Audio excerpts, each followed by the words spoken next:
Hello guys, வணக்கம். This is அன்பு Ceylan. இன்றைக்கி நம்ம என்ன பார்க்க போகிறோம் அப்படின்னா, தொடர்ந்து நீங்கள் ஸ்டாக் மார்க்கெட்டில் சஸ்டெயின் ஆகிறதுக்கும் தொடர்ந்து ப்ராஃபிட்டை மேக் பண்ணுறதுக்கும் என்னென்ன விஷயங்களை ஃபாலோ பண்ணணும் அப்படிங்கிறது தான் என்டையராக அந்த வீடியோவில் பார்க்க போகிறோம். பிகினராக இருக்கிறீங்க அப்படின்னா இந்த வீடியோவை ஸ்கிப் பண்ணாமல் முழுமையாக பாருங்கள்.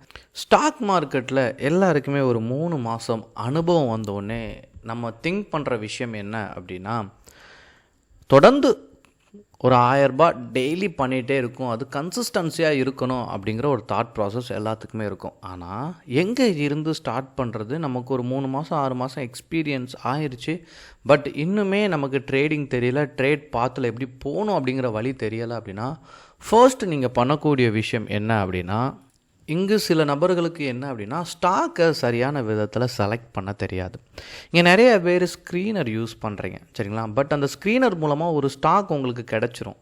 ஆனால் அந்த ஸ்டாக்கை அவர் ஏன் உங்களுக்கு சஜஸ்ட் பண்ணார் அப்படின்னு கேட்டால் கேள்விக்குள்ளே தான். ஏன்னா அவருக்கு ஒரு தியரி இருக்கும், அவர் நிறையா லேர்ன் பண்ணியிருப்பார், அந்த விஷயத்தை நோக்கி ஒரு ஸ்டாக் செலெக்ஷன் பண்ணி கொடுப்பாரு. அதில் எப்படி என்ட்ரி பண்ணணும் அப்படிங்கிறதும் அந்த விஷயமும் அவருக்கு தான் தெரியும்.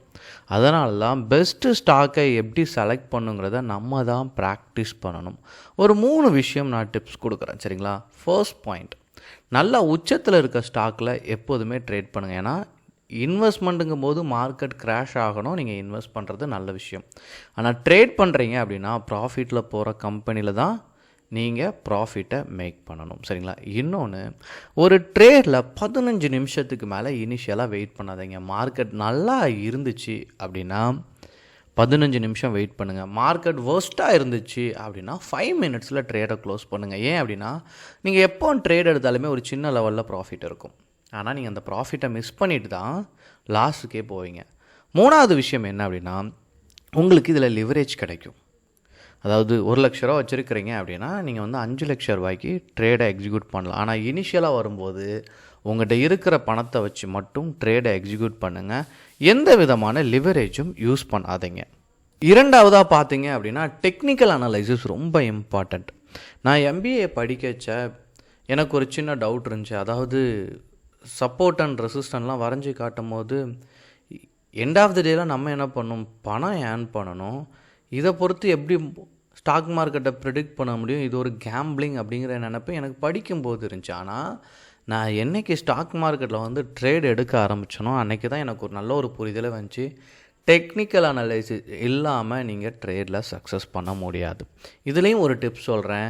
நீங்கள் இப்போ தான் ஸ்டாக் மார்க்கெட்டில் உள்ளே வந்திருக்கீங்க அப்படின்னா, அப் ட்ரெண்டில் போகிற ஸ்டாக்கில் பைக்கு மட்டும் ட்ரை பண்ணுங்கள். ஃப்ளாட்டாக இருந்துச்சு, அதாவது ஃப்ளாட்டாக சைட்வே மார்க்கெட் அப்படின்னு சொல்லுவோம், அப்படி இருந்துச்சுன்னா முழுவதுமாக ஸ்கேல்பிங் ஒரு 5 மினிட்ஸில் ட்ரேடை க்ளோஸ் பண்ணிடுங்க.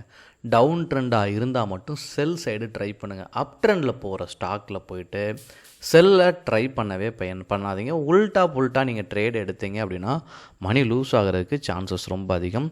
ஸோ டெக்னிக்கல் அனலைஸை ப்ராப்பராக கற்றுக்கங்க. 3வதாக பார்த்தீங்க அப்படின்னா, வாலடைலிட்டி ரொம்ப முக்கியம். நீங்கள் ஷேர் செலக்ட் பண்ணும்போதே என்ன பண்ணணும் அப்படின்னா, அது எந்த அளவுக்கு ஃப்ளக்ஷுவேட் ஆகுதுன்னு பாருங்கள். சில ஸ்டாக்கில் மூமெண்ட்டே இருக்காது. அதில் அதாவது நீங்கள் ஒரு ஸ்கேல்பிங் பண்ணோம் அப்படின்னா இமீடியட்டாக ப்ராஃபிட்டை நீங்கள் மேக் பண்ணணும். அப்போ என்ன பண்ணணும், நீங்கள் ஒரு 1000 ரூபாய் ஸ்டாக்கில் என்ட்ரி கொடுக்குறீங்கன்னா அது அப் அண்ட் டவுன் மினிமம் ஒரு 5 to 10 rupees ட்ராவல் ஆகிட்டு இருக்கணும். நீங்கள் ஒரு 1000 ரூபாய் ஸ்டாக் எடுக்கிறீங்க, அது 1 ரூபா 2 ரூபா அப்படி ட்ராவல் ஆகுது அப்படின்னா உங்களால் ப்ராஃபிட்டை மேக் பண்ணுறது கடினமாக இருக்கும். அதனால தான் வாலடைலிட்டி நல்லா இருக்கிற ஸ்டாக்கை தேர்ந்தெடுங்க. அது Nifty 50 நெக்ஸ்ட்டு 50ல் இருக்க ஸ்டாக்கில் கொஞ்சம் ப்ரிஃபர் பண்ணிங்க அப்படின்னா இந்த வாலடைலிட்டி நல்லாவே இருக்கும். 4வதாக பார்த்தீங்க அப்படின்னா, நல்லா ரிசர்ச் பண்ணுங்கள். இன்றைக்கி இருக்கிற பிரச்சனை நமக்கு என்ன அப்படின்னா, இந்த பெய்ட் கால் சர்வீஸ் ஜாயின் பண்ணுறது. முக்கியமாக இந்த பெங்களூர் சைட்லேருந்து உங்களுக்கு கால் பண்ணுவாங்க. எனக்கே டெய்லி 2 கால் வந்துடுது. என்ன அப்படின்னா, நான் உங்களுக்கு கால்ஸ் ப்ரொவைட் பண்ணுறேன், நீங்கள் எனக்கு இவ்வளோ ப்ராஃபிட்டை ஷேர் பண்ணுங்கள் அப்படிலாம் சொல்லுவாங்க. அதில் ஜாயினே பண்ணாதீங்க. ஏன்னா நான் நிறைய பேரை மீட் பண்ணியிருக்கேன், நிறைய ஸ்டூடெண்ட்டோட கிராஸ் பண்ணியிருக்கேன், இதில் யாருமே சக்ஸஸ் இல்லை. இன்னொன்று, யார்கிட்டையும் அக்கௌண்ட்டை ஹேண்டில் பண்ண கொடுக்காதீங்க. என் ஃப்ரெண்டு ஒருத்தர் 500 ரூபா பண்ணது ஷோ பண்ணியிருப்பார், ஸோ நீ என் பணத்தை வச்சு ட்ரேட் பண்ணுங்கன்னு சொல்லி அந்த மாதிரி விஷயத்த பண்ணவே பண்ணாதீங்க. 10 ரூபா நஷ்டம் பண்ணாலும் அதை நீங்கள் பண்ணதாக இருக்கணும். ஏன் அப்படின்னா, நீங்கள் 10 ரூபா நஷ்டம் பண்ணும்போது தான் உங்களுக்கு தெரியும், உங்கள் மைண்ட் நிறையா யோசிக்க ஆரம்பிக்கும், நைட்டு தூக்கம் வராது, நீங்கள் என்ன பண்ணுவீங்க, ரிசர்ச் பண்ண ஆரம்பிப்பீங்க. அது உங்களை ஒரு வருஷத்துக்கு நல்ல ஸ்டேஜில் கொண்டு போய் நிப்பாட்டிடும். அதனால தான் ரிசர்ச் அப்படிங்கிறது நீங்கள் ட்ரேட் பண்ணால் மட்டும்தான் வரும். அதனால் ரிசர்ச் நிறையா பண்ண ஆரம்பிங்க. ட்ரேடையும் நல்லா ஸ்கேல்பிங் பண்ண ஆரம்பிங்க. இனிஷியலாக உள்ளே வந்தீங்க அப்படின்னா பேப்பர் ட்ரேடிங் ப்ராக்டிஸ் பண்ணுங்கள். நிறைய ஆப் இன்றைக்கி வந்து ப்ளே ஸ்டோரில் இருக்குது.